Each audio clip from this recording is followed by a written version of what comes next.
Hello! Welcome to the GuideKnight YouTube channel. What makes a router a gaming router? There is no strict definition, but you'll probably know it when you see one. Gaming routers usually sport aggressive angles and a plethora of antennas.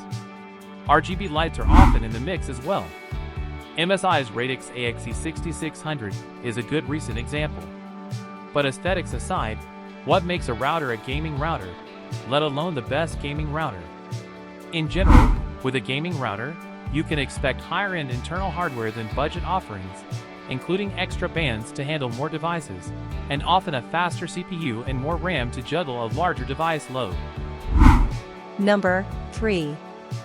Asus ROG Rapture GT-AXE11000 Wi-Fi 6E.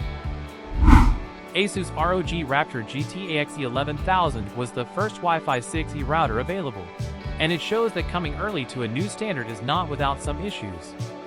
We applaud this router's extremely speedy Wi-Fi throughput, ease of setup, integrated security, support for Outfox, a service which promises less gaming latency, and the flexibility in the wired ports that offer link aggregation. But the GT-AXE11000 is extremely expensive. There are very few Wi-Fi 6E devices on the market, and we saw poor QoS performance in our testing with the current firmware at the time. This issue was fixed by reverting to older firmware, but that firmware introduced latency issues. Number 2. Asus RT-AX82U. The Asus RT-AX82U offers a good combination of Wi-Fi 6 throughput and gaming performance, all in an attractive, reasonably compact package for a modest $230. We were impressed by the high FPS scores, the option for gaming-centric QoS settings, and the integrated security. You also get Aura-compatible RGB lighting, which some will appreciate, but you can also turn off.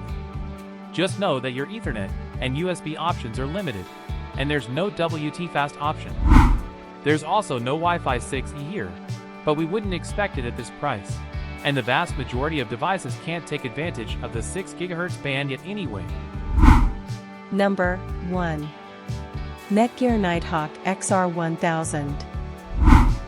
It lacks RGB lights, and setup could be easier, but Netgear's Nighthawk XR1000 brings its powerful DoomOS 3.0 for fine-tuning of the network to prioritize traffic, as well as Wi-Fi 6 with beamforming. There's no Wi-Fi 6E here either, but with very few devices actually supporting that spec, plus the fact that its inclusion would come at the sacrifice of a second useful 5 GHz band. Most users are better off without 6E for at least a couple more years anyway. If you're after something simpler and much cheaper, D-Link's $99 EXO AX1800 delivers Wi-Fi 6 on the cheap, though it has plenty of limitations. The Netgear NXR1000 may not be for everyone, especially given its $300 plus price. If you are new here, subscribe our channel and like the video.